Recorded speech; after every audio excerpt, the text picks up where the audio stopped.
What's going on, everybody? It is our Friday episode of To The Wire on the Heat Ratio Network.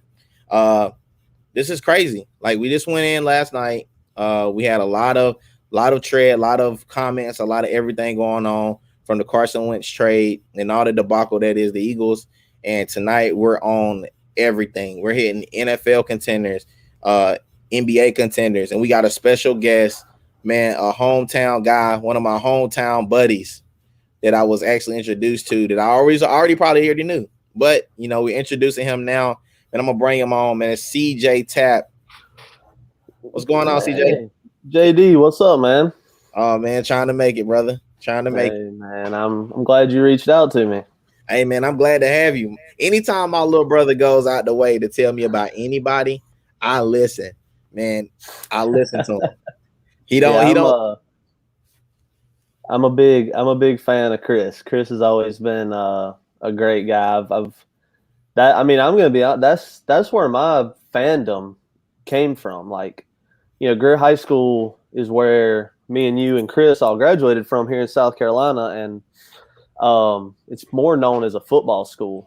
But my junior and senior year, and Chris's junior and senior year, and we were a basketball school. Like Chris and the boys.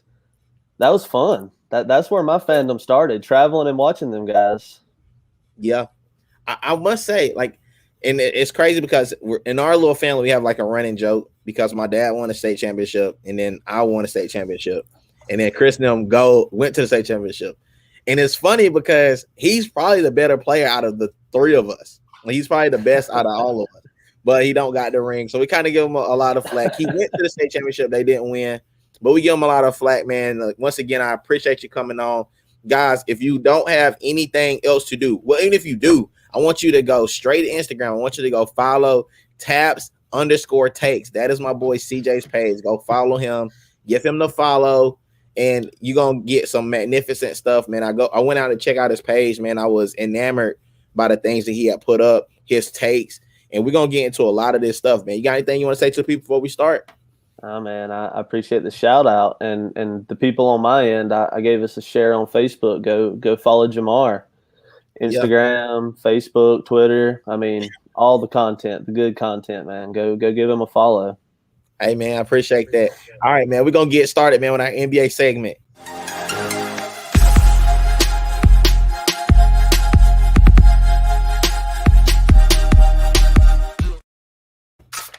So we're going to start with the NBA, man. The poll question for today is, are the NBA's contenders in the East and the West? Who are those guys? Who's contending for the East and the West in the NBA? I'm going to start with you, CJ. What you got? Well, where you want to start? You want to start at the East or the West? We East Coast guys. We'll start in the East. Okay. I feel like there's only three teams that should even be in the conversation. And honestly, I feel like it's just one. I feel like there's one team that we should really be considering a contender for the teams out west, but there's two teams knocking on the door. Okay. The Nets are the team in the East. They have set the bar. Like, they have two guys that have been there and won the big game. Kevin Durant and Kyrie Irving have been there. They have NBA final experience. Kyrie hit the shot. They got LeBron the ring. Kevin Durant has took Golden State. They have the experience, and now with James Harden, I think they're the team to beat in the East. They have the firepower, and they can lock in defensively. They're the team to beat. What's going on, Al, man? I saw your comment, man. What's going on, Big Dogs? Another Heat Ratio guy. Give Al a shout out, give him a follow, give him a share, all that stuff, man. He's an NBA guru, so I differ in that opinion only because. Only reason I say that, and I think it's up to Boston and the Sixers. And I'm not saying it because I'm a Sixers fan. I just think defensively, the Nets can't stop anybody. Like, I mean, literally, that people are scoring all over these guys at will.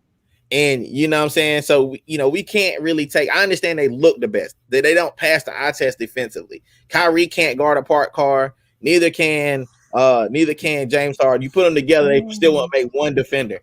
They can score with anybody. Now, don't get me wrong, they can score with anybody in the league. They can score with anybody in the league, but I just don't take their defense I don't take it like seriously. And the Celtics, the same thing. The Celtics got Kemba. He can't guard anybody. So, but that's only one player. They still got Tatum. They still got Brown. They still got a really good team. They got a great coach. In the Sixers, like, watch what I say now, because everybody gonna think I'm gonna say, "Oh, you love the Sixers." I do love the Sixers, but this is why I love the Sixers. The Sixers now have a coach that have won the big game. You know, he's been at different places. He's won the big game. They brought in Sam Cassell. They went and grabbed Steph Curry, and Steph Curry is a liability on defense. So he is our liability on defense. But everywhere else, we got, defensive guys all over the place. Go ahead. He's your only defensive liability. You got Ben Simmons, Danny Green, Joel, Tobias. He's your only guy you have to hide. He's the only guy you have to hide on defense. And, if you're matched up with the 76ers, you just put him on whoever they have in at that 3 spot right then, since James Harden and Kyrie are playing 1 and 2. You just put him on, you could put him on Jeff Green. Just switch him on and off of Jeff Green. Right. You can hide him. But that was my two other guys, the teams that are knocking on the door, I feel like, are Philadelphia. They're there. They have Doc. And that's their championship experience. Like, I feel like he will take them over the top. Don't get me wrong. Like, they still have to prove it. But right. And then Milwaukee. They've let us down so many times so far. And I know Giannis is still young, but they have to prove it. They have to prove it.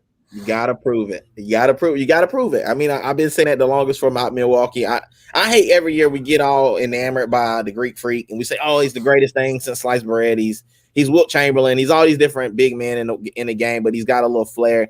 And we crown him too early. He's won MVPs and he hasn't been the best player. Those MVPs belong to LeBron James. Like, I'm gonna be honest with you, they got his name on them, but he needs to mail them to LeBron. And I'm not a LeBron James fan by any stretch of the imagination. I'm a Jordan guy. So I'm not a LeBron guy. But I agree with you. Like, they get tired. It's like it's the same thing with Michael. We can't give the MVP to Michael every year. We got to find somebody else. And that was the death of Clyde Drexler that year. I know, man. It killed him. It hurt his heart, but at the end of the day, it is what it is, man. You can't do that. The Knicks actually play better when only 2 big are playing. When the 3 big are playing, they haven't figured it out yet. I mean, because there's not enough balls to go around. Think about that. Think about if you were one of the 3 guys. There's not enough balls to go around. You can't score 200 points a game. Like, that's not possible. It's which one of those 3 are going to take the back seat first. Somebody's going to have to submit to the other 2. And I think Kyrie wants James to be the guy that submits. That's why he told James, "You're going to play the 1. I'm going to play the 2." I know, but that's just, I mean, it's logistically, it don't make sense because you got 2 ball dominant guards. It logistically don't make sense. If anybody knows anything about ball, you cannot have 2 ball dominant guards trying to compete for who's going to play. And then you still got probably one of the, if not the second best player in the league or a 1A player in the league with Kevin Durant. You can't not give him the ball. Come on now. Well, yeah, the ball tends to stick when it gets to James and Kyrie. It sticks there, and you're right. Like, I mean, we can argue that Kevin Durant is possibly the best scorer that's ever played in the NBA. I mean, you can't defend his jump shot. If his jump shot's going in, that nobody can defend it. So he's got to be your 1, and then you got a 2A and a 2B, and you got to figure out which one's going to be your 2A and which one's going to be your 2B, and somebody's going to have to be Chris Bosh, and I don't think any of them want to be Chris Bosh. All right. I just thought about that same reference. I just thought about that same thing. So I'm going to transition you, man, real quick. So we know we don't really talk about the West too much because I know we're East Coast guys. But in the West, man, who's showing you something? I know we got the Lakers. The Lakers are the favorite. But who else do you got coming out the West that you like? Well, can we ignore what Utah's doing right now? I mean, yes, nobody can. Oh, we can? We can. If you want to, we can ignore it because I want to ignore it. I feel like what they're doing right now, we can't ignore it. Like, you might want to ignore it, but we can't ignore what they're doing out there. Like, with Donovan Mitchell and the crew and Mike Conley, second year, maybe getting it figured out with him playing the point, and what Jordan Clarkson's doing coming off the bench. And one of the biggest that nobody may not be talking about yet. One of those biggest offseason moves, Bojan Bogdanovic not signing with the Heat and all that falling through. Now he's ended up in Utah. He's averaging 15 a game. No, I mean, everybody kind of forgot about that. And now look at Utah. They've won 22 of 23. And I mean, they're clicking. Ever since Shaq told Donovan Mitchell on Inside the NBA, you got to prove it. And he took that personally. True. I will say, I think the one thing that's putting them over the top right now is the way that they shoot threes. Like, they are doing that old school. Well, not really old school, because they're not that old, but they doing that original Warrior style. Spread you out, shoot the three ball, threes count for more than twos. In that game against Philly, even though Ben Simmons had a 42-point game, them threes count more than them twos do. And I don't care what type of math you're doing, three always equal more than two. Like, I don't care what kind of math you're trying to do somewhere in the world. It's just the simple fact that is what it is. And back to Al real quick. Yeah, he thinks that he should take more shots than KD, but he shouldn't, because that's Kevin Durant, who's, like you said, arguably the best scorer to ever play, if not the best player. Because I've seen him play defense too. So, I mean, I know he can play defense. He just don't always choose to. Yeah, he can turn the switch on when he needs to. That he can flip the switch. But back to the West, like, I don't think we can ignore what Utah's doing. I agree. Like, they're a team kind of like Milwaukee. Like, we got to see you do something before we can take you seriously. But when you run stretches like they're running right now, we at least got to talk about them. Like, they're doing special stuff right now. And but I mean, it's the Lakers. Like, if they're healthy that 1 year with LeBron, with the young Laker crew where he got hurt, LeBron's the favorite. Whatever conference he's in, East or West, the favorite is whatever team LeBron's on. So I'm going to say this, and it's going to sound crazy to everybody that's out there. And I want you to know it's going to sound crazy straight from the jump. So nobody don't jump on my Twitter. If you want to at me, go ahead. But I'm telling you now, it's going to sound crazy for those of y'all who are not paying attention. We're all enamored, and we're prisoners of the moment a lot of times.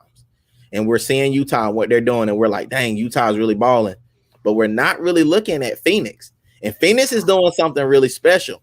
They took the guru, the sensei, and Chris Paul, and they're turning him into this person who's making his whole team better, which he's done his whole career. He's making his team better, and it's looking more effortless with Booker. His game has gotten super smooth. I mean, effortless smooth. Like, he's not going out scoring 50 and 60 points like Bill is doing, but he's doing something that we haven't seen him doing a long time, which is actually fill the game out. And it's making him dangerous. It really is. And look at Ayton. Ayton is playing so much better this year than he played last year. I think Phoenix is the number 2 team in the West. I'm sorry. I'm just going to be honest. Behind the Lakers? Yeah, behind the Lakers. I mean, they're sitting 5th right now. Going into the All-Star break here soon, they're sitting 5th in the West. And if you asked anybody where Phoenix was in the West right now, I bet they wouldn't say 5. No. And you're exactly right. I love the way you put the sensei, Chris Paul, because he's arguably the most underrated point guard that's ever played the game. Like, he makes everybody better wherever he goes. Look what he did in Oklahoma City last year. He took them to the playoffs. They were what, a 5 seed, a 6 seed? I mean, yeah. And they were playing with, like, me and you. Yeah. He's special. He's been underrated his whole career, and he makes guys better. And I just in the NBA, there's a certain things that are consistent, and it's those guys. And for the past 15 years, that guy has been LeBron James. And, we had that sprinkle of Steph and the big three in Golden State that derailed them, and Tim Duncan. But those are also those guys that proved it. And until we find some other guys that are ready to step up and dethrone some of these, like LeBron, like, we just gotta, like, we have to have stuff to talk about, but it's LeBron, man. Like, I know people don't like to hear that because Jordan's the guy, but it's just, you can't bet against the king. Listen, and I agree. I've never my whole entire talking career, life career, basketball career I've ever thought about. I never wanted LeBron to be the guy because I just thought that they gave it to him too early and whatever. But LeBron's been there, man. Like, let's just be honest. He's been there. His longevity. He don't look like he's stopping no time soon either. Like, he doesn't look like he's fatigued or tired or getting old. Like, age is not showing on him. So the Lakers are definitely in charge of the spot in the West. It's just now I look around the landscape of basketball. And I just can't ignore it. Like, I can't ignore what LeBron has done. I can't ignore any of that. Like, you just have to think. And he had to work a lot. Some of these championships, he had to work with Kyrie. Think about it, he had to work with Kyrie on that championship. And now knowing we know about Kyrie being a basket case, head-wise, like, it makes that championship look so much better. It speaks more volumes to what he had to do in Cleveland now. Yeah, it makes you think, like, almost like, and I know people gonna beat me up for this, but I'm gonna say it anyway. Kyrie is a head case like a Dennis Rodman. Like, he's that type of distraction. If you don't rein him in, he could be that type of distraction. He just disappeared for like 2 weeks for no reason. That's some Dennis Rodman stuff.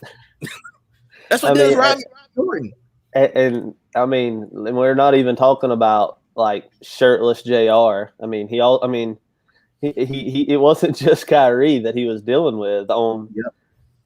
I mean, we could talk for hours about LeBron's career. We could talk about how Al is wrong here on the screen. Like, I hear you, but that's a whole nother can of worms. Oh, where's he at? He over here. That's the GOAT right there. This guy who's been out the league 20-something years and they still sell his shoes on Saturday and they still sell out. That's your GOAT. Period. like what LeBron has done in his career, he deserves to have a seat at the table in the discussion. Like, he deserves for there to be an argument, but he's not the guy. I mean, Michael took the NBA from like games being taped when the Celtics and the Lakers were playing and being, replayed after Family Feud or whatever was on before them. Right. And now what Michael did was made it a global sport. Like, Michael took it global. Like, yeah. And LeBron has just, I'm not saying he hasn't taken it farther, but I mean, he hasn't taken the game to the heights that Michael did. I mean, Michael was an icon. Yeah, only thing I will say that LeBron has done that Michael didn't do is I think LeBron has spoken up for like the social justice. He's really taken heat to the social justice stuff. He's done that. He's definitely become a voice. He's definitely become a voice of the NBA, and he has been the face for quite some time, especially coming out of high school. That's a big feat. The thing I argue with people about is I'm like, the thing nobody, like, you have to respect LeBron is LeBron's been in the spotlight since he was 16. LeBron's never had a scandal. Like, LeBron, there's never been a scandal. There's never been I've stepped out on my wife. He's been with the same woman. He's raised his kids. He's been a great father.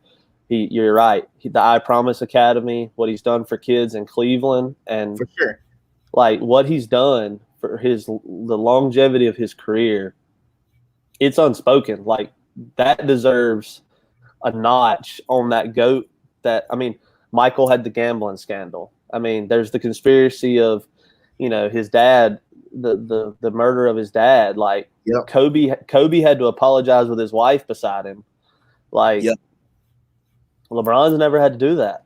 Like, LeBron's biggest, scandal, the biggest thing LeBron's had against him is, the decision. Like, nobody liked the way he said he was going to Miami, and that's the only thing LeBron doesn't have going for him. Yeah, man, I also agree, and I'm that. And like I said, Al, man, I would love to have that discussion with you on another show, man. I would love to have you on. I would love to have people from different generations also talk about it because, to me, I grew up in the Jordan era, and Jordan was everything to me growing up. I love Kobe, but I didn't really love Kobe until after Jordan. It was like I thought to myself, you know what? When Jordan retired, who am I going to watch? And I started watching Kobe, and I started studying his game. And as a basketball player myself, I started patterning my game after Kobe and, other guards that I saw. So at the end of the day, like, I think every generation is going to have their GOAT. So I want to preface that and say this right here to kind of cap this right here. I want to say every generation's got their GOAT. And there's always going to be the debate and the argument about who's the greatest of all time. We do it in every sport. We do it for every genre, whatever era you're in. You want to say that it's your guy's the GOAT. But Jordan's record really does speak for itself. Like, and I hate saying it like that because everybody says, well, it's not championships. But at the same time, man, when Jordan really went on his run, nobody else won anything until he decided not to play anymore. Like, it was like, oh, well, I guess I'll retire for 2 years. Oh, well, Dan Akeem got 1 or 2. And then that was it. Like, in this era that LeBron has had, a lot of people got championships outside of LeBron. And then, I mean, I understand they made some super teams to do it, but they still got some rings. So Karl Malone and John Stockton don't have one because of him. Gary Payton don't have one because of him. Like, there's a lot of Patrick Ewing, hate dude, and he still ain't going to have no ring and won't ever have one. John Starks don't have one. Like, a lot of these guys that we say are good guys, they don't have one. Latrell Sprewell and all them, they don't have one. The Portland Trailblazers with that good team they had, they don't have one because of Jordan. Like, it's a lot of things we can go into. It's just, my thing is, I look at dominance over longevity. And I'm sorry, I'm just like that. I want the 100%. Like, I don't care for the 70. I want the 100 if I can get it. The 100 special. It's definitely something that it's that stamp. It's like it's the trump card. It's like, yeah, but I didn't lose. Yeah, no game 7s in the final. I'm good. Yeah, I didn't lose. And right. what Lawrence has got here on the screen, I don't know if anybody's noticed, but Jordan Brand's sponsoring the jerseys right now. So it used to be the team name, and they have the sponsor patches now. But used to it was no sponsor patch, and you had Jerry West. You had little Jerry West. Now it's the team, your sponsor patch, and now they got the Jumpman. So, I mean, he's slowly transitioning. He's not the logo, but you see him every night. You see him every night on every jersey. Yeah, listen, I get it, Al. I know, man. We'll do this one day. I promise you, we will. We will go through it one day, and we can do everything. And I enjoyed it. I enjoyed the talk. Like, yes, these are all great things, but look at the amount of time LeBron had to play to do this. Like, he's played a long time. Jordan went to college. Like, LeBron ain't got no college stats. He ain't got no college rings. Like, you know what I'm saying? Like, Jordan came in at a time where he was getting beat up. Like, they're not letting LeBron get beat up like that either. Like, he's not getting choked out by the bad boys. He ain't getting punched in the throat. Like, you know what I'm saying? It's just a different era. Like, I understand it. I get it. Like, we can have a debate one day, and I think both players are great. I think they really are. I think that both players will go down as the best that we've ever seen do it. But to say that LeBron will trump him right now, no. If he get 3 more, maybe, maybe 3 more, we can talk about it. They're definitely 1-2. But you're right. This conversation is just, we got to stop it, or we can just go on all night about this. Yeah, we're gonna have to stop. We got to move on. We got to transition. Hold on 1 second, guys. Transition. Man, Al got me all balanced, man. All right, we're gonna transition. Al's got a good point.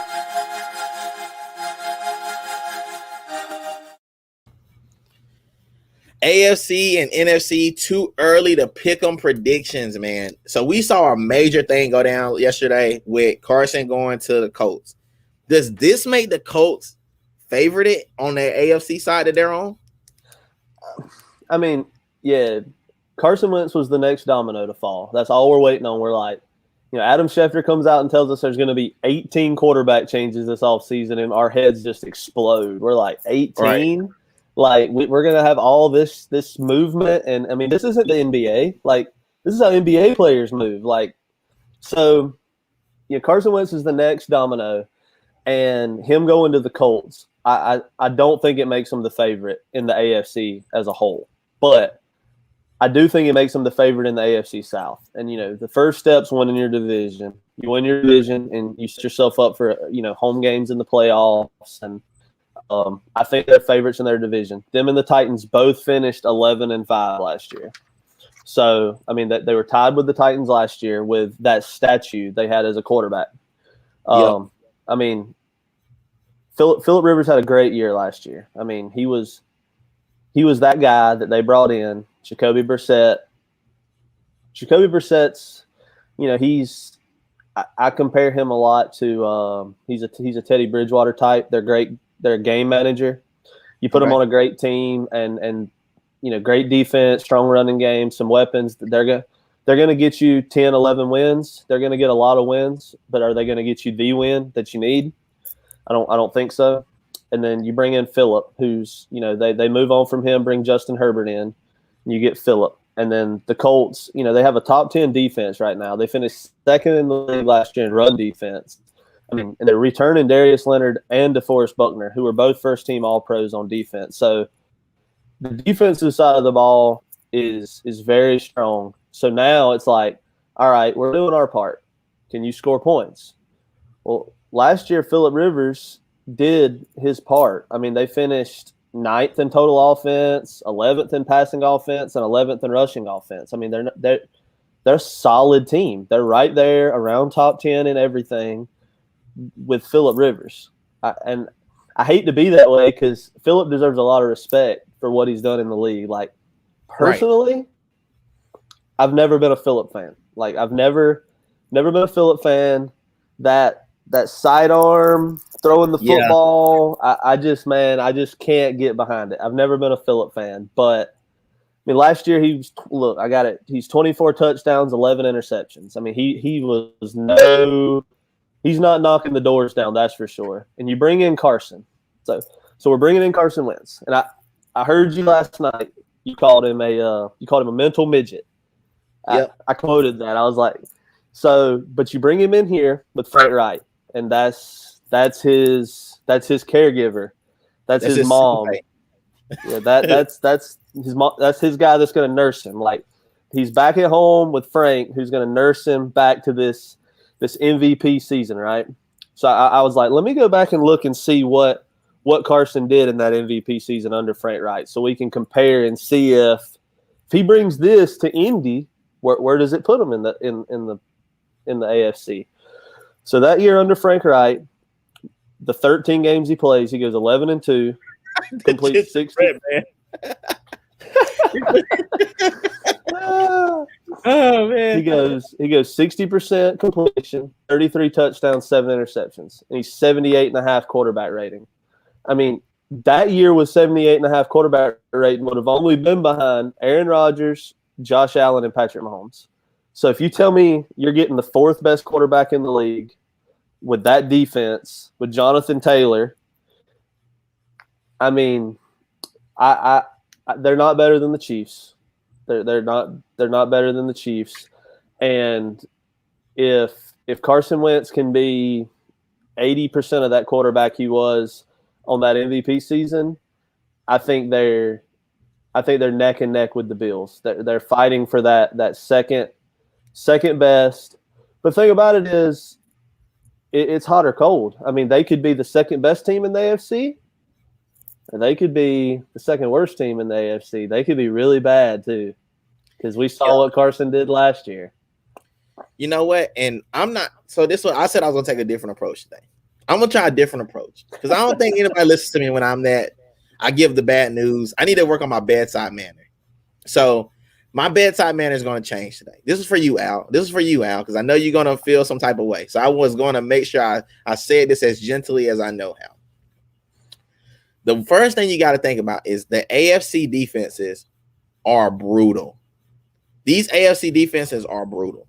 Like, with the exception of the Steelers, who lost every single good defensive player that they had on the team this last year, the AFC defense, they come at you all year.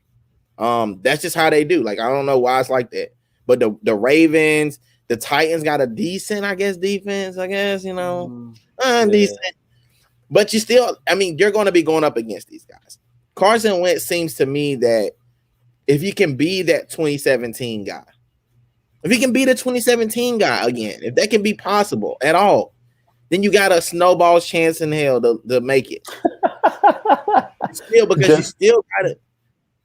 Just a snowball's chance. That's all you're giving him if he can return to that.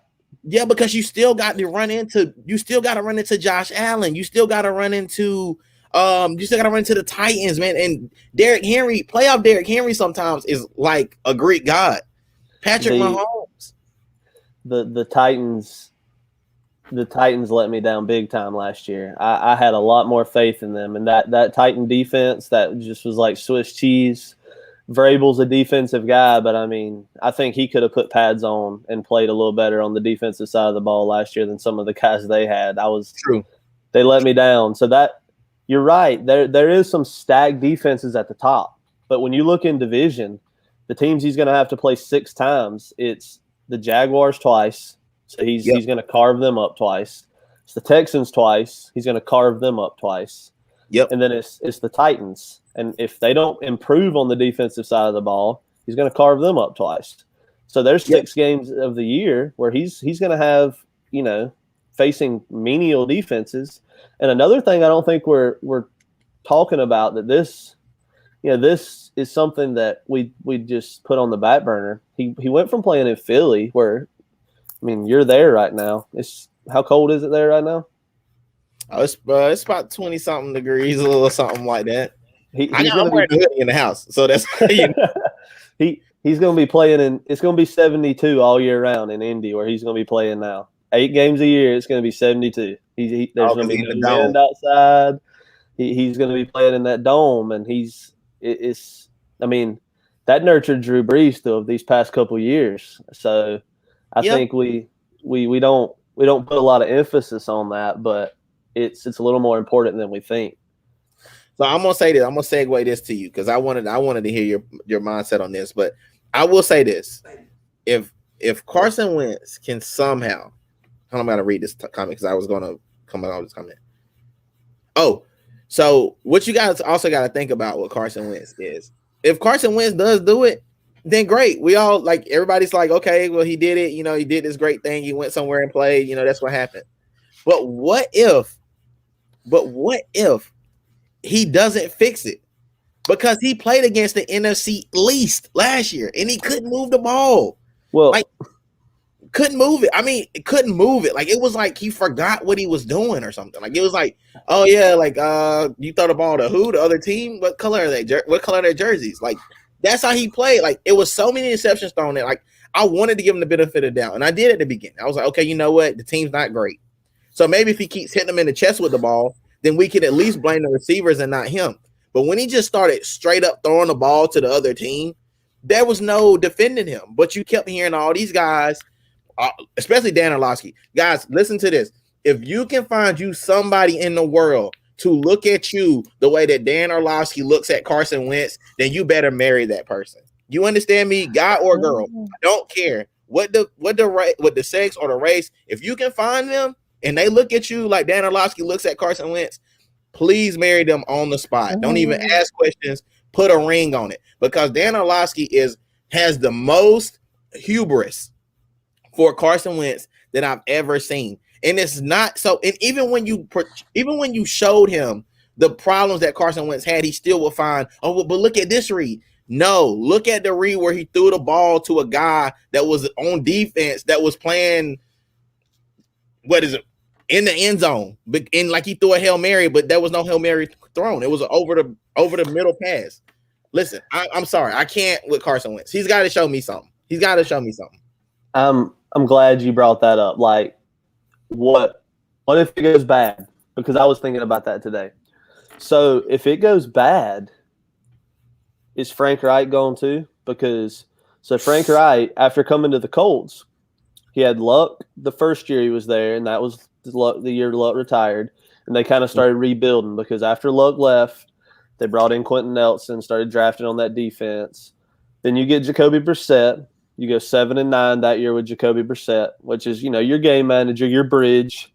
Well, then last year you get Phillip Rivers. That was the guy you wanted. You picked him to come and hopefully take you to the promised land. His last run, you put an older quarterback on a good team. You go 11-5, fall just short in that game against the Bills in the playoffs.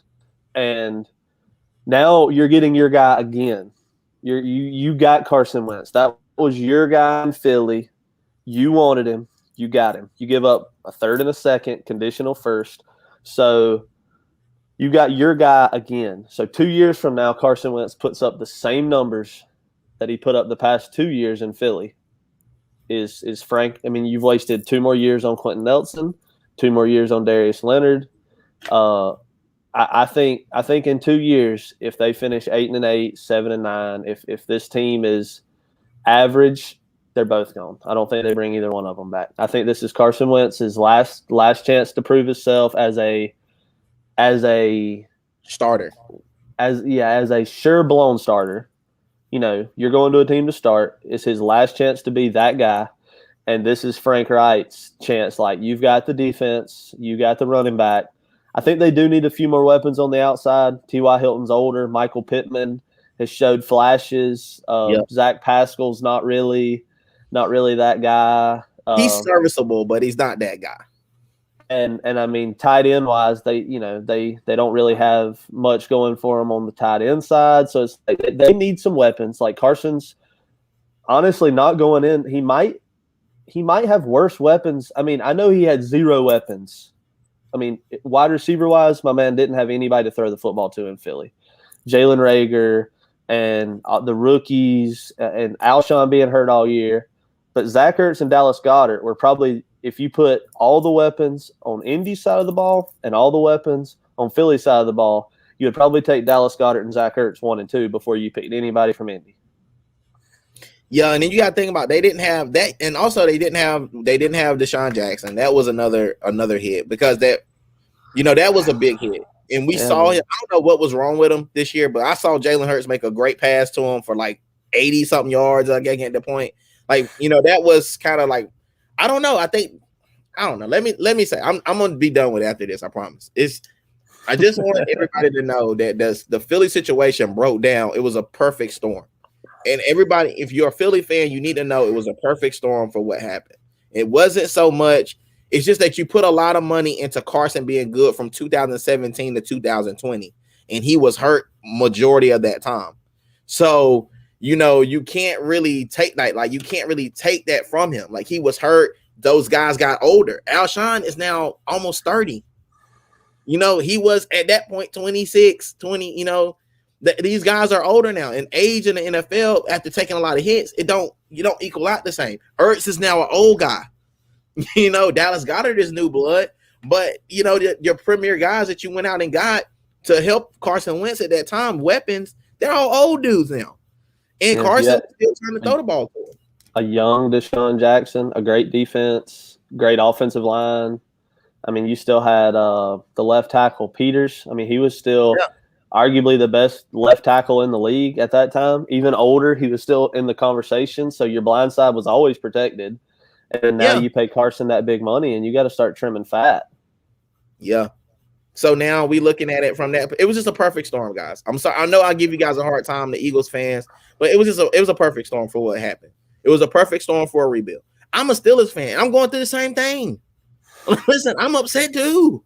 Like, listen, I want to trade Roethlisberger so bad. Like, I want him gone. I'm in the middle of it too, man. It hurts. It's painful. It's painful watching young talent just being wasted on a side of the football, and it hurts. Well, we'll just transfer it. We'll go to that because I've been wanting to talk to you about it. I know that you are a Carolina fan, and for everybody that knows me, I'm tired of y'all asking me when you meet me in Philly. I'm not a Carolina fan. When I was little, Carolina didn't exist, so I was already a fan of the Steelers before they even happened. So I will pull for the Carolina Panthers. I'm just not a Carolina Panthers fan. So you, the Carolina Panthers fan, the resident fan, what's going on over there, man? Talk to me, man. What are you hoping for in the future? What's going on over there? So, okay, there's 2 questions there. What's going on, and what am I hoping for? Because I think that's 2 different things. For sure. I think what's going on is in the past, 3 days, we've released K1 Short, we've released Trey Boston, we've released Stephen Weatherly, we've released Michael Pilardi, and we've cleared up $11 more million in cap space. So we're clearing out all this cap space and all these reports, which he's an ESPN guy, but David Newton is probably the worst reporter ever. Like, I can't stand, ever since he's been covering the Panthers, when Cam was there, Cam could have thrown 7 interceptions and for 1,000 yards and rushed in 4, and he wouldn't have done something right. Like, he would, the Gatorade he drank on the sideline, he would have drank it wrong. Yep. And him coming out and saying that, the Panthers have offered 3 picks and Christian McCaffrey is, I mean, if I'm Christian McCaffrey, I'm like, guys, we've had some bad years here, and you still feed me the ball 35 times a game between rushes and passes, and I'm breaking myself down to go 7-9. Like, I'm running myself into the ground for you guys, and you're just gonna throw me in and send me to Houston? Like, if I'm Christian McCaffrey, I'm calling up David Tepper, and I'm like, man, come on now. Like, you need to squash this. Like, you need to tell him I'm off the table, because I feel like if you're a good team like the Rams, when you have talent on both sides of the ball, you can afford to give up those draft picks, those firsts for Jalen Ramsey and those firsts for Matthew Stafford. You can do that because you already have a good team and you're built solid on both sides of the ball. But when you're us and you're not very good anywhere, depth-wise, talent-wise, like, we can't afford to give up 3 firsts and Christian McCaffrey. And I'm Deshaun Watson. When they tell me that Christian McCaffrey's in the trade, I go, here's my no trade clause. I'm not going. If I can't go play with Christian McCaffrey, I don't care to go, because I'm not leaving much better situation than I'm leaving here. I had Will Fuller here, and I had David Johnson. I mean, there you're going to have DJ Moore, and you're going to have Mike Davis. And Robbie. You're going to have Robbie. But, I mean, you had over-the-top guys in Houston too, and he's not leaving any better situation than he had in Houston. The defense is young, very young, with Shaq Thompson. And the pick last year, Jeremy Chin, which was a steal. Maybe in a couple years, it's going to be talk about the biggest steal of a draft. Like, he's going to be special.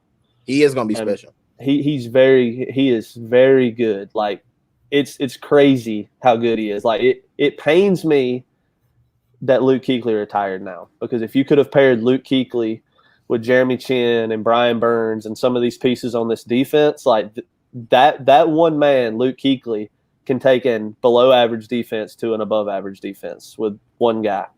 I agree. But I don't feel like that is the right move to make, giving up all those pieces and Christian McCaffrey for Deshaun Watson. As a fan, I don't feel like that's the right move to make. Yeah, I mean, listen, I've seen the reports, and I've also, I'm in broadcast, so I was seeing a lot of reports. And what's crazy is a lot of this stuff, man, when it comes out with their specific people, a lot of that junk is true. When it's specific players, not, they're making a deal, they do this to move some players, like, then they're just hearsay. But when you hear a specific person being mentioned, and I already knew it probably is true, because the Texans don't want to just part ways with Deshaun Watson for peanuts anymore. They learned it because they got rid of Deshaun Watson for a pack of Skittles. So, I mean, DeAndre Hopkins for a pack of Skittles. So, like, they're not going to make that same mistake all over again. I think they've learned the error of their ways. They've watched Bill O'Brien tear their team apart. But I think they really need to be realistic. You're not going to be good again for a while. So, leverage for the picks. If you can get 4 years of picks, then it might be worth it. And then you keep Christian McCaffrey, and you keep all Robbie, you keep DJ Moore, you keep all those guys, and then you can kind of build around it, because you're not giving up a whole lot of money. You're not giving up a lot of money. You're giving up just some picks in the future. And honestly, if you get good enough, them picks ain't gonna be worth a damn anyway. So exactly. So people don't think about it like that, and I hate when we have these conversations because they're like, oh well, we're giving up picks. But if you're good, if your trades make you good enough, you might get the 27th pick in the first round. That's not nobody. That person ain't gonna be a serviceable person that you can plug and play. So we have to curb people's enthusiasm and manage their expectations with the NFL. And I think that's the problem with the NFL. People don't manage expectations. They just don't. There's no value. I mean, the value in a top 10 first round pick and a value in a bottom 10 first-round draft pick is there's such a divide there that people don't understand. Like the late first-round picks It's a between second the round pick. early are just so – there's so much of a divide there talent-wise. So you can't give up Christian McCaffrey. Like you can throw in whatever – you can throw in Sir Purr. I mean, you can throw in whatever you want to, but you can't – I mean, you can give up your first for every year Deshaun Watson's under contract. You get him for 5 years, give him 5 first, because you're not going to draft a quarterback or you're not going to draft a player better than Deshaun Watson with those first-round picks. Yes. But you can't give up you Christian can't McCaffrey. give up Christian McCaffrey. Like he's a difference maker. You know, 3 number ones is more than enough. Yes, it is. But the market has been set, and we said this yesterday. When you set the market, which the market will be set now, because you saw what they gave up for Carson Wentz. You saw what Jared Goff got given up for. The market is being set. Fellas, if you haven't watched, ladies, if you haven't watched, the market is being set for Deshaun Watson, and it's going to be a blockbuster situation if they let him go. It's going to be something where we're looking at it and we're going to be like, oh, my God. Because his worth is everything. You know, and a lot of people are saying, well, Deshaun Watson, haven't done nothing. Well, he's got a playoff win with nobody. Like, he did it with the school of deaf and blind kids. Like, that's what he did it with. And I know you're a Clemson fan, but he beat a better Alabama team with Clemson. He was the reason Clemson won that game. It wasn't anybody else. He made that team win that game. He got upside down and spun around in the midfield in that game and got up. And you're right. What's going to be given up for Deshaun Watson is going to be scary. And knowing that the Panthers are even in the conversation, it just scares me because I'm like, when you're a good team, you can mortgage your future for a franchise quarterback. But when you're a bad team, you can't mortgage your future. We need more help than quarterback right now. And the Rams trading for Stafford, that they didn't need any help anywhere else. So them giving away everything for Stafford was an easy decision. But when you need more help than just quarterback, it's tough. But you asked me what as a fan, like what I would like to see them do. Yeah, for sure. And they've already been in this conversation as well. So, everybody has come to a consensus that the Jets are taking Zach Wilson with the number 2 pick. So Darnold's going to be moved. He's 25.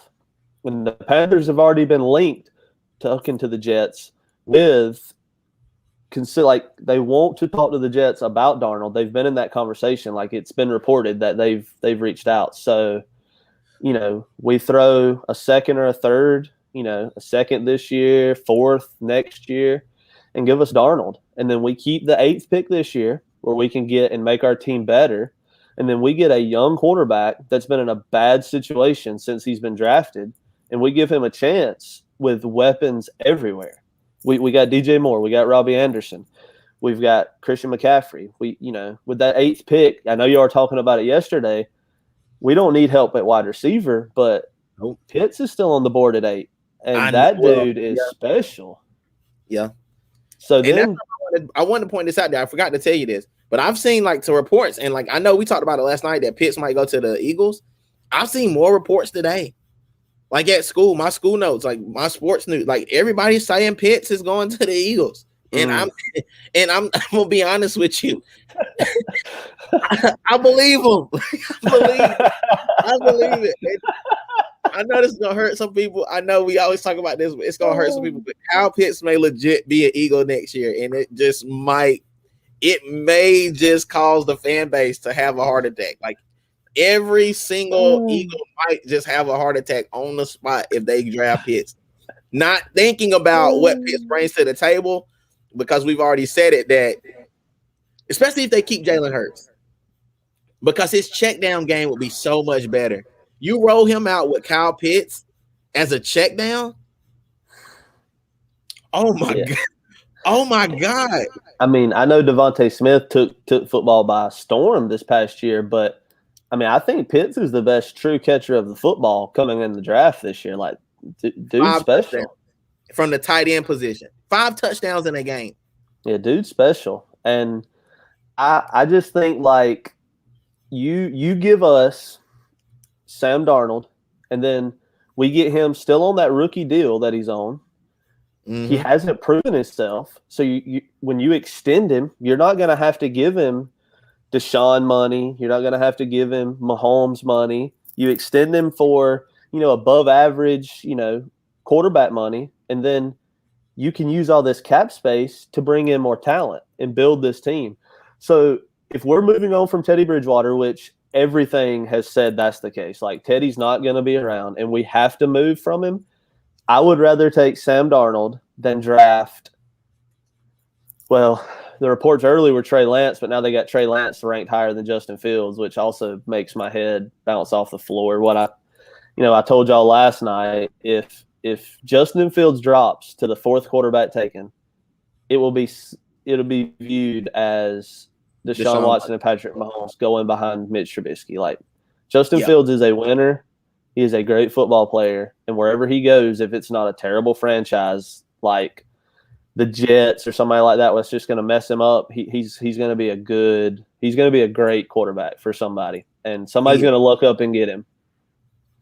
Yeah, man. I feel bad for the kid too. Like, just not to go too deep on Justin Fields, but I feel bad for him because he's going to get that weird stigma, that damn Ohio State stigma that people love to damn attach to everybody.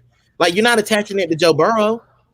I seen that guy comment that last night, that Ohio State quarterbacks have never proven themselves. But yeah, you were exactly right. Joe Burrow's an Ohio State guy. Justin Fields is a Georgia guy. Like, this transfer portal is wild now. Yeah, and then think about this: Alabama ain't never had no good quarterbacks come out, and they got all them national championships, all of them. Like everybody, they love to talk about that. Like, yeah, listen, you had to take player by player. And if you really want to be honest, if we want to go by colleges, Trey Lance is a North Dakota guy like Carson Wentz. And we'll see how well that worked out. So when the reports came out that they had him going to us at 8, man, it was one of those head-hand moment. I was just like, man, I don't give us that guy. But and I'm pretty sure Trask is going to be there too. There's going to be some of these guys that's going to slip in the back, and they're going to get picked up for peanuts, and they're going to do something if they get opportunity. Well, I mean, you need to if you put on them goggles and you tune in, I think Mac Jones is going to be a better quarterback than anybody's got thinking about right now. Mac Jones is going to be special. He's supposed to be going to the Steelers, just so we know. Steelers. Well, he's got that Big Ben build, so you guys, he'd fit right in. Same jersey size and everything. They'd be right there together. But I mean, you put Mac Jones in Pittsburgh, you put Mac Jones in New England in an organization that's already stable. That's a good pick. I like that. Yeah. We got Al, man. Al is just not big on the quarterbacks, man. I know he don't watch a lot of college, man. I got it. I bless his heart, man. I love him to death, man. He's an NBA guy, but the college thing, man, I know the college game. But I wanted to hit on this really quick, man, before we move on to like what I really want to talk to you about, because something that came out. But JJ Watt, man, we talked about this a little bit offline and about maybe possibly him going. I've been reading reports of him maybe going to the Browns, and then and for me as a Steelers fan, I don't want that to happen. I'm afraid of that. That keeps me up at night. Like, I legitimately had a nightmare 2 nights ago hearing that, and I thought, like, I don't want to see him and what's the other the one that beat up Myles Garrett. I don't want to see them two on opposite sides of each other, causing complete assault and battery. Yeah, man, they be beating people with helmets and being nice to them. Like, they say JJ Watt tackles you and tells you, "Hey, man, how you feeling?" Like, that's not. You don't want that. I don't want that nice guy. I want JJ Watt with us. You got Jekyll and Hyde on each side of the defensive line. Then you got Myles Garrett. It's gonna give you the cheap shot. You got JJ Watt that'll help you up after he sacks you. I don't know. JJ Watt to me is. I don't know that he's a difference maker anymore. The injuries, man, you've got to be healthy. Availability is the best ability. Like, if you're not available, you're not doing me any good. And he has had just the toughest time staying healthy. So if he can't be healthy, he's not a difference maker. So if you go somewhere on a veterans minimum deal, like some of these guys have in the past, like you've seen Jared Allen do, and you see Julius Peppers move around and take cheap deals and come in, on third down and, these important downs, and, they play 30 snaps a game to make sure they stay healthy and they got the gas in the tank. Yeah. That might be great. But I just, JJ Watt's got to stay healthy. And if he stays healthy, I mean, he's what? 2-time defensive player of the year, 3-time defensive player of the year. He's obviously that guy, but you got to stay healthy. And if you put him on the other side of Myles Garrett and he's healthy, oh yeah, it's going to hurt seeing them guys twice a year. It's going to really hurt seeing them guys twice a year for whoever lines up behind center for you guys. It's going to suck, man. It's going to suck so bad. Like, I don't even want to think about it. I hope he ends up with his brothers. I hope he just says, his mom talks him into it. Like, listen, go play with your brothers. Keep your eye on your brothers. Mama Watt, you hear me? Mama Watt, please get on the phone with JJ. Tell him, listen, you don't need any more money. We're rich. We've been rich your entire life. We'll never not need anything. So just call him, let him know we want him. She's gonna say, JJ, look, you take less money to come play in Pittsburgh, and think about all these Subway commercials we can make. With all three of y'all on the same team, it's gonna be real easy to make these Subway commercials and get that bread.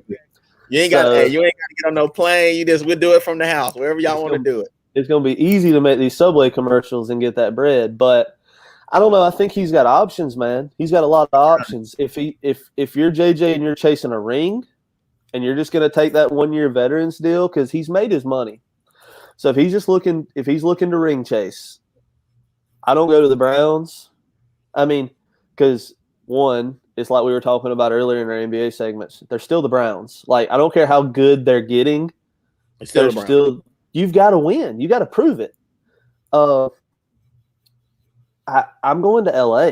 I'm moving out west. I'm going to where it's 70 all year long, and I'm playing for the Rams. I'm lining up with Aaron Donald and Matt Stafford and them guys. Oh man, that makes me sad too, man. God, makes me sad.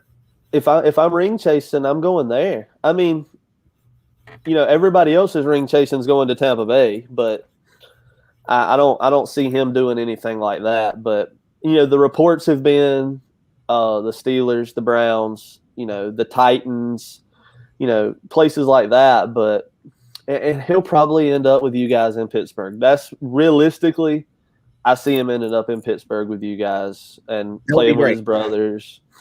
I mean, why would you not want to do that? That would be the first time in history that's ever happened. And why would you? You've made your money. Why would you not want to do that? I mean, it'd be silly not to. Yeah. And so I saw this, man, and I wanted to point it out to you, man. I saw this crazy interview, and I wanted to point this out, man. 23x odds at 23. No, that's not 23. It's 20. That's 11. That's 11. So 23-11 Racing, Jordan, Hamlin, and Wallace. Is this good for NASCAR? Anytime Michael Jordan comes into your sport, it's good. I mean, I think it's good for NASCAR. Well, one, it's diversity. Diversity is good in anything. Like, diversity makes everything better. That's why the United States is what it is, because we're a diverse culture. Like me and you are talking right now. So, I mean, diversity makes everything better. So, you bring in Michael Jordan, who is, he's the face. He's the brand. He's gonna draw eyes no matter what, because he's the logo. He's the GOAT. He's Michael Jordan. He's 23. And then you got Denny Hamilin, who's been there, who knows how to win, who knows how to run a team. So you got a guy that can run the team, who can do the day-to-day. And then you got Michael, who's just going to be there. He's the eye catcher. He's the money guy. And then Bubba Wallace is definitely more than a serviceable driver. So I think it's good for NASCAR. So in this interview that aired before the Daytona 500 this past weekend with these guys, it was actually the first time Bubba Wallace had even met Michael. Was during that, like, that interview was the first time he met Michael. And they had texted, but they said that was the first time they'd actually met face to face. And they asked Michael, they said, is there any pressure? Like, do you feel any pressure? You putting your name on something like this, do you feel any pressure? And he said, when I played, I felt pressure because I was there. I was in the game. There was pressure then. He said, but I don't feel any pressure with this. And he leaned out of his chair and looked down at Bubba and said, I don't feel any pressure now because I don't write checks to losers. And just leaned back in his chair. And Bubba's like laughing, like, "Oh, this is funny." And Michael's just stone faced, like. So that was the funniest thing I took from the interview was Michael's like, "I'm not here to lose. I'm here to win, and I'm here to win. Just because this is something I haven't done doesn't mean I don't want to win." Michael wanted to beat the security guard throwing quarters. We all watched The Last Dance, so. Michael wants to win. It doesn't matter what it's in, who he's sponsoring, what he's behind. He wants to win. And, they've got a guy in Denny Hamilin that knows how to win, and Bubba's a more than serviceable driver. So I think they're going to have opportunities to win. That's for sure. And I'm pretty sure, I don't know if I saw this right because I tried to watch the end of that race, but he actually had a chance to win it, if I'm not mistaken. He was in the front pack before that wreck in the last couple laps. So yeah, he was there. He was there before the big one got everybody there in the last couple laps. So yeah, he's definitely they'll be in contention this year some. So it's definitely something to keep your eye on. And Michael getting involved in anything's never a bad thing for any sport. I mean, when baseball and Michael and Derek Jeter paired up with each other, I mean, baseball was ecstatic. Michael coming into anything's a good thing, man. I got to give it. He hasn't been successful as an owner, I've said that many times, and people say that to me all the time. Like, but Jordan's not a great owner, and I was like, well, he's a small market. I don't think that Charlotte's that big market. Everybody thinks that Charlotte is this huge market. They're not there yet, and I know they're big. Charlotte is big. But compared to it's not a big market. Yeah, compared to like New York, even Philadelphia, like these are huge markets, places. And listen, I get it. Everybody thinks that they're a big fish until they meet the big fish. And he's working against a lot of things. Did he bring something very great to Charlotte? Yes, he did, because they already had the Hornets, but the Bobcats and getting are they the Hornets again? Yeah, the Hornets again. They got a future. Melo's gonna bring them some type of future. So they're right. What they're doing now, they're special. That was them drafting him at 2. Whew. Oh no, he got drafted 3. He was behind. No, he was behind James Wiseman. Yeah, he's behind James Wiseman. So he's 3, the 3 guy. So that man, that what he's doing there, that chemistry, dude's special. Like we'll save that for another time, but like. What LaMelo's doing, I'm a sucker for what the ball movement, ball in the family on Facebook. I've watched a few episodes. Like I can't even lie, I'm a sucker for it. Like Dad LeVar got me. Like I've loved to watch it. So, but I never would have expected this kid to be what he's been so far in the league. Like. He has never looked like any moment so far has been too big for him. He has slid right in, and he just looks so comfortable out there. But going back to what you said about Michael not being successful as an owner, you can't say stuff to the boss because he's the boss. But if I was Bubba, I would have looked right down at him and said, "You've been writing checks to the Hornets for a long time, boss man." Exactly. You're right. And I try to think about this as like a kind of a concept in my mind. Is a lot of times like we want these people that were great athletes to be great owners and great coaches, and just think about how high his expectations got to be. You're Michael freaking Jordan. It's nobody that can ever come out and say, you know what, you are not a good player. If anything, they're saying you're the best. The only thing that Jordan was not great at was baseball that we ever saw him do. Even when he came back with the Wizards, he still had 40-point games. Like, you know what I'm saying? So I'm not keen on when people say these great people, don't end up being, the great owners and great coaches, because it depends. It really does depend. It depends on what the person's. I don't think Jordan would ever be a good coach because like he would want people to be, splitting 3 or 4 defenders, going up, getting hit in the face and still make the basket. And he would expect way too much out of you as a coach. You have to like curb your enthusiasm. Like, you just got to. Can you imagine being a player and trying to talk back to Michael Jordan? Like as a player, you have to push back on the coach sometimes and give your opinion. And who's really going to push back on Michael? Everybody's going to feel so small compared to him. Nobody's going to push back on him. So You're right. Like he is definitely like he just needs to be that owner that sits in the shadows. That they'll get it right eventually. They'll get it right eventually. And I think this Melo pick they got right. That's for sure. So. For sure.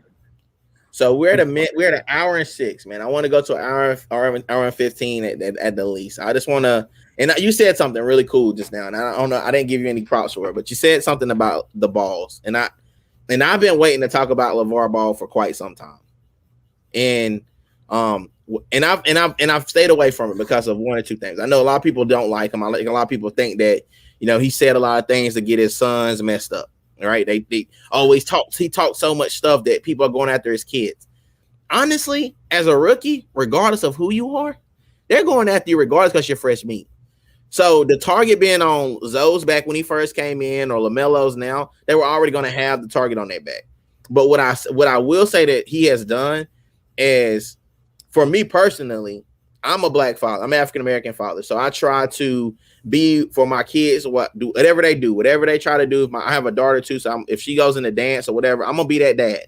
I'm going to be around. And if somebody says something about my child not being the best out there, then I'm going to be telling them, oh yeah, my child is the best. We do it. We watch it. We're from a small town. We watch people's parents say that their kid was the best player, football, basketball, whatever, all over the place. Yeah, I saw that too. I didn't.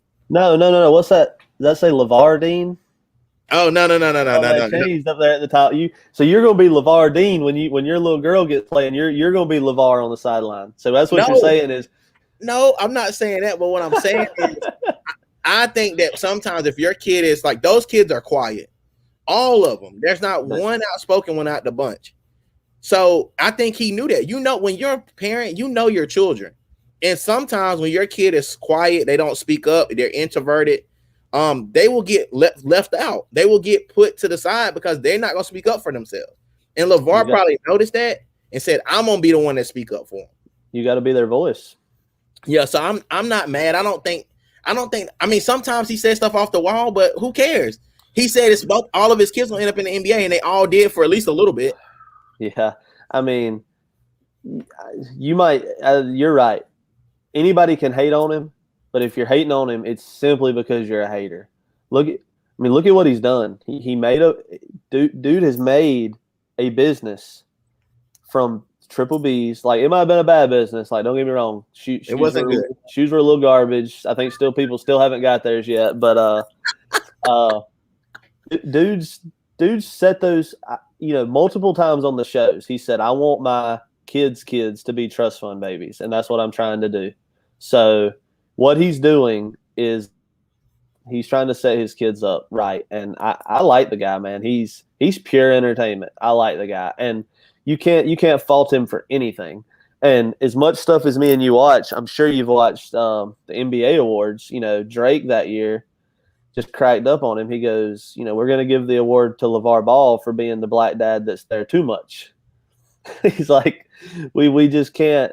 He's there too much. He won't shut up. He won't go away, and we just can't stop hearing from him. And I'm like, that's not a bad thing, guys. It's not a bad thing. Look at Tiger Woods pop. Like when people first started, Tiger Woods, Serena Williams, anybody that's coming out saying that their child is the best, got a problem. Michael Jordan's pops was outspoken a little bit about Michael. I mean, let's be real, like. If you don't go hard for your kids, who you gonna go hard for? Like, that's all I'm saying. Like, hey, it's another reason why LeBron's in that argument. LeBron is that dude, man. I'm telling you, and LeBron's got a kid that's gonna come up, and we talked about this. Probably about a week ago because we did the rankings of the kids. LeBron James' son is 25 in his ranking. DeWan Wagner's son is number 1. And before it's all said and done, LeBron's son is going to be probably number 2 or number 1, depending on how they progress on to the next 2 years, because LeBron is going to see to it that his son is ready physically, mentally. He's going to see to it. And if you don't like that as a parent, if you don't like that as a man, I'm sorry. If that's just your insecurity, because I promise you, the day that my kids decide to strap up a pair of sneakers, they decide to go do it. I mean, to be honest, I'm going to tell you this funny story real quick. Chris is not, my little brother is not my son. I want everybody to know that. We were 4 years apart. But when my brother was playing basketball, there was not a louder person in the gym. There was not a person that would be willing to fight if somebody said something about him or any of that, because that was my little brother, and I saw fit to take up for him. And because I knew what type of player he was, anybody that would listen, I told him how good he was. And then his play showed him. Then his play, they had a great, when they played in school, they had a great team. But I made sure to let them know how good Chandler and Chris were, because I knew, I believed in them. And that's what you do as a father.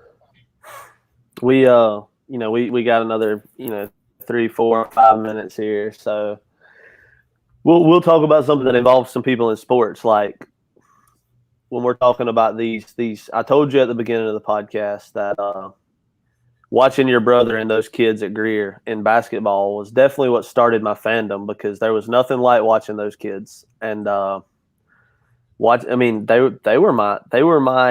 we were peers. I mean, I was in class with them the next day. So I sat right behind the bench at all the home games because I wanted to hear what was going on in the huddle. Like, I sat 2 rows back from the bench because when they timeouts, I wanted to hear what was being talked about. Like, I wasn't in the student section. I wanted to know what was going on in the game. So do you remember Upper State Finals the junior year? When they played DeAndre Hopkins and them? They played DeAndre Hopkins. So anybody listening, DeAndre Hopkins went to Daniel, and Greer played Daniel, and you can find it. It's on YouTube, the clip from the news. And they were up by 23 in the third quarter. Yep. Daniel was with DeAndre Hopkins. And Greer come back and won on a layup that Chris scored as time expired to win that game after coming back from 23. And I don't know that there's been a greater success moment that I've watched in sports in an event that I was at. That watching them come back from that as underdogs playing against DeAndre Hopkins, this 2-sport athlete that had already been from Clemson, and they were supposed to lose. It was like, man, that was like watching Miracle to me, man. That was like watching the USA beat the Soviets in hockey. I was like, this isn't supposed to happen. We were down by 23. People were leaving. Yeah. I was like, it was special, and I really enjoyed watching it. And it definitely started my fandom, and that's definitely how me and you connected through your brother. And those kids were. I don't know why I keep calling them kids. I guess because I'm thinking of me now, and they were high school then. But I mean, we're the same age. They were peers. It was so much fun watching them. You were right. Him and Chandler. Chandler Hash, went to Anderson, set all kind of records at Anderson. Chris went to North Greenville, both smaller schools, but both had very good careers in college. And, they're doing great in life now. And it was so much fun to watch those guys. And I enjoyed every moment of watching those guys, because I love playing basketball, but I still love playing basketball. I had no part of being. I tried out. I had no part of being on those teams. They were good. Those teams were that good. Yeah. Just to answer Terrell's question. Terrell's a guy from back home. Terrell, man, to be honest, man, Chris was like I said this earlier. He was probably the best of us. Like, I think he got and on top of that, I think he got. Like when you're the little brother, you get all the juice from the older siblings and the pops. Like, my dad was a great ball player. Played at South Carolina State, was a great basketball player, won a state championship at Greer High School. He instilled that into me. So when I got up there, it was only right that, I wasn't the best player on that team either. That's what's really crazy. On the team that I played on my junior year, I wasn't the best player on that team. I actually had to submit that to Chad and LaRon. They were actually the 2 best players on that team. I played my role as a defensive person at that point because I was 11th grader, but I had just kind of gotten bigger because I had grew like 9 inches that summer before. So I was used to being short. So I had gotten to my size, finally I figured it out. We went to states, and I had like the steal of the game. Like, that was like my call to fame the next year, because I ended up stealing in the state championship. I ended up stealing the pass and throwing it behind my head like a little like no look behind the back pass. Oh, a little magic. You were like, yeah. It was like a steal, and the time was running out, so I like threw it behind my head, and he caught it. My guy Chad caught it and made the game-winning layup, and it was in the newspaper and everything. I felt like a hometown hero. And that next year, I played with Montreal, which you see is the next comment from Terrell. I played with him my next year, and we both were all-state and all-conference and all that. We had a great time. When you got to play as the small guy before you grow, you learn to – when you're smaller, you learn to hustle. You learn to play strong defense. Like you learn all those attributes that guys that are just naturally gifted, that have all those gifts that are big to start with. You know, they don't have to work as hard on the defensive end. They don't have to hustle quite as much. But that 5'10" guard that doesn't, you know, he's not as tall, he's not as gifted. You learn all those hard nosed things, and then when you do grow, man, it's a problem when you do grow. Yeah, I'm not as big. I think at the time I grew, I think I was only probably like 5'4". So I think I ended up, I'm a little bit under 6'2" now. But yeah, that's a big difference. 5'4" and 6 feet is a big difference. All right. Well, it's Friday night. I know this is your podcast, but I want to end it with a fun question to you. Go ahead. I saw this. I can't take credit for this. I saw this on ESPN earlier on Instagram, and it was so you were a basketball player, so I'll ask it to you. It was you get 10 shots. You check up 10 times with Michael Jordan in his prime. All you got to do is score once. You get $5 million. If you don't score not one time, you never get to listen to music again. Are you checking up? I'm not. I like music too much. No, I'll be honest with you. That's $5 million. I mean, how would you say $5 million? Yeah. If you score one time, that was the question. Are we calling fouls? Man, you're going into semantics now, man. Yeah. So honestly, I'm gonna check up. I'm a competitor. I'm gonna check up. Even if I lose, because I like so much music that like I'm gonna at least try to score. I would just to say I played against Michael Jordan. I would love to even be able to say that. So you know what? That'll be a lifetime experience for me. So yeah, I'm gonna check up. I don't blame you.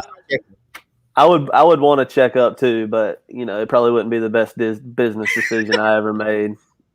But I would, as a competitor, I would want to. It would hurt me It would hurt me to say no. But man, them long car rides, just listening to the wind go by, would be tough. After he stopped, I went 0 for 10. Yeah, but you just get somebody in the car with you and have them sing to you. That's what you do. You have them put on the headphones and sing to you. I don't have any good friends, man. I don't have any good singers. I've loved having you on, man. I appreciate you so much, CJ. You guys, again, if you guys have anything to do on Instagram, man, go check out tabs_takes, man. This guy is phenomenal. His research, his grind is amazing, man. He hasn't started his own yet, but I know he's only a second away from starting his own pod. And when he does, I can't wait to come on and be a guest. Hopefully you'll have me. And man, you'll have to be the first guest, man. You took my podcast virginity tonight, so if I have a pod, man, I'll have to have you on. You'll have to be the first guest, man. There's no other way about it now. All right, man. Well, I appreciate that, man. This is your shameless plug. We always do this at the end of the show. Your shameless plugs. Anything you want to plug, put out there for people to know. This is your time, man. All yours. Oh, man, I don't have a lot to plug, man. You hit it on the head, man. You go to Instagram, give us a follow at Taps Takes. You can find me on there too. My personal page, CJ Tap. Find me on Facebook. Share a lot of sports content on my Taps Takes page. You can also follow us. I drag race, I bracket race, and I've won 7 championships drag racing. That's what I do. Never was good enough to play any basketball or football, so we drag race, and we found success doing that. So if you get any interest there and you want to check us out racing, you know, you can always shoot us a DM, message us, and we more than happy to talk about anything, discuss anything. We'd be more than happy to. So, you know, just come on over, shoot us a like, give us a follow, shoot us a DM. I'm more than happy, man. I'm always happy to pull up a chair and discuss anything. Hey, man, thank you so much. You guys, Heat Ratio Network, guys, we gotta go. We gotta get it going. We're on the verge. We're pushing every day for more subscribers. If you guys subscribe, we have a giveaway. I'm going to show the giveaway stream down at the bottom. We started yesterday. We're giving away a pair of Jordan retros. I don't know which ones. They won't be none of the ones behind me because those are on my personal collection, but we have some. I think they're going to be, I think either 22s or 23s. They haven't been worn. Once you subscribe to the page, shoot me your screenshot to let me know. Like a couple videos or whatever the case may be. Let us know what you think. Don't just like us and don't tell us what you think about the pod. So anything we can change, anything we can make better. If you liked it, if you don't, subscribe to us. You'll get exclusive content as well. We love having you guys to be a part of our family, our Heat Ratio family, which is growing every day. We got hockey, we got basketball, we got football, we got everything you need for your sports needs, and it's all right here. And we're doing it. This is what we're doing. We're living our dream, wide awake, and we want you to come along for the ride. So until next time, guys, deuces.